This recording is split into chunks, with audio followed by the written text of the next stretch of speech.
அனைத்து உரிமை குரல் நண்பர்களுக்கும் வணக்கம். சீமானை பாராட்டிய நீதியரசர் ஆனந்த் வெங்கடேஷ் என்ன விவரம் அப்படின்றத உண்மையா பார்க்க போறோம். வாங்க பார்க்கலாம்.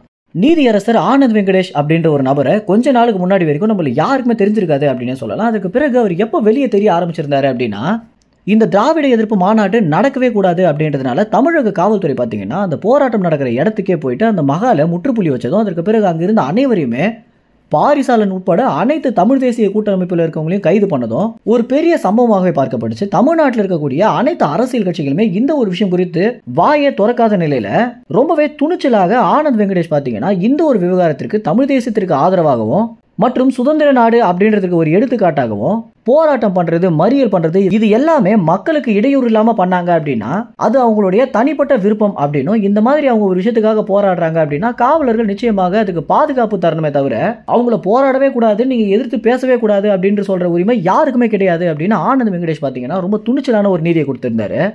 அதற்கு பிறகு தமிழக காவல்துறைக்கு என்ன அறிவுரையாக சொல்லியிருந்தாரு அப்படின்னா, அவங்க போராட்டம் நடத்துறாங்க அப்படின்னா அந்த போராட்டத்திற்கு நீங்க ஆதரவு கொடுங்க, மேல் இடத்துல இருந்து பிரஷர் பண்றாங்க அப்படின்ற காரணத்தினால எல்லோரையுமே காரணம் இல்லாம கைது பண்ணாதீங்க அப்படின்னு சொல்லியிருந்தாங்க. ஏன்னா மக்களுக்கு இடையூறு தர மாதிரி அவங்க போராடி இருந்தாங்க அப்படின்னா அதற்காக நீங்க கைது பண்ணீங்க அப்படின்னா அதுல ஒரு நியாயம் இருக்கு. ஆனா ஒரு தனி மகால் அவங்க ஒரு போராட்டம் நடத்துறதை நீங்க எதிர்க்கிறதுக்கு உங்களுக்கு எந்தவித உரிமையும் கிடையாது அப்படின்னு ஆனந்த் வெங்கடேஷ் பாத்தீங்கன்னா தமிழ் தேசியத்திற்கு ஆதரவாகவும் மனித நேயத்திற்கு ஆதரவாகவும் ரொம்ப நேர்மையாக பேசியிருந்தாரு.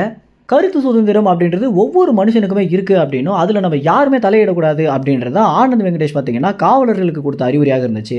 இதற்கு அடுத்தபடியாக ஆனந்த் வெங்கடேஷ் பாத்தீங்கன்னா ரொம்ப பிரபலமாக மாறிட்டாரு அப்படின்னே சொல்லலாம். ஏன்னா தமிழ் தேசியவாதிகள் மட்டும் இல்லாம அனைத்து அரசியல் கட்சிகள், தமிழக மக்கள் அனைவருமே ஆனந்த் வெங்கடேஷுக்கு வாழ்த்து சொல்லியிருந்தாங்க.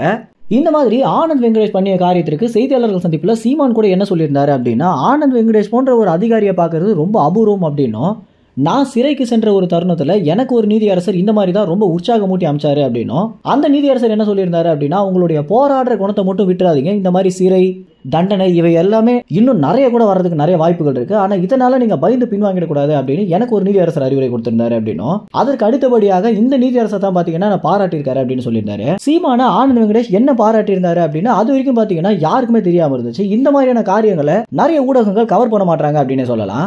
தனிப்பட்ட முறையில சீமானோடு தொலைபேசி மூலம் அழைப்பு கொண்டு இந்த தமிழ் தேசியம் அப்படின்னு இல்லாம தமிழ்நாட்டு மக்களுக்கு எந்த ஒரு பிரச்சனைனாலும் நீங்க இறங்கி களத்துல நிக்கிறது அப்படின்றது ரொம்ப பாராட்டுக்குரிய விஷயம் அப்படின்னும், இந்த விஷயத்துல இருந்து நீங்க எப்பவுமே மாறிடக்கூடாது, ஆட்சிக்கே வந்தாலும் இந்த ஒரு விஷயத்திற்கு ரொம்பவே துணிச்சலாக நீங்க நிக்கணும் அப்படின்னு சொல்லியிருந்தாரு. இந்த விஷயத்தை பாத்தீங்கன்னா சீமான் செய்தியாளர்கள் சந்திப்புல சொல்லிய பிறகுதான் நிறைய பேருக்கு இந்த மாதிரி ஒரு நிகழ்வு நடந்துச்சு அப்படின்னே தெரிஞ்சிருக்கும். மேலும் சீமானை பாராட்டி இருக்கக்கூடிய ஆனந்த் வெங்கடேஷை பற்றி என்ன நினைக்கிறீங்க அப்படின்னும், ஆட்சியில் இருக்கக்கூடிய ஆட்சியாளர்களையும் மீறி இந்த மாதிரி அரசு அதிகாரிகள் பிற கட்சிகளுக்கோ இல்ல பிற நபர்களுக்கோ தங்களுடைய ஆதரவு கொடுப்பதை பத்தி என்ன நினைக்கிறீங்க அப்படின்ற உங்க கருத்துக்களை கமெண்ட்ஸ்ல தெரிவிங்க. நன்றி, வணக்கம்.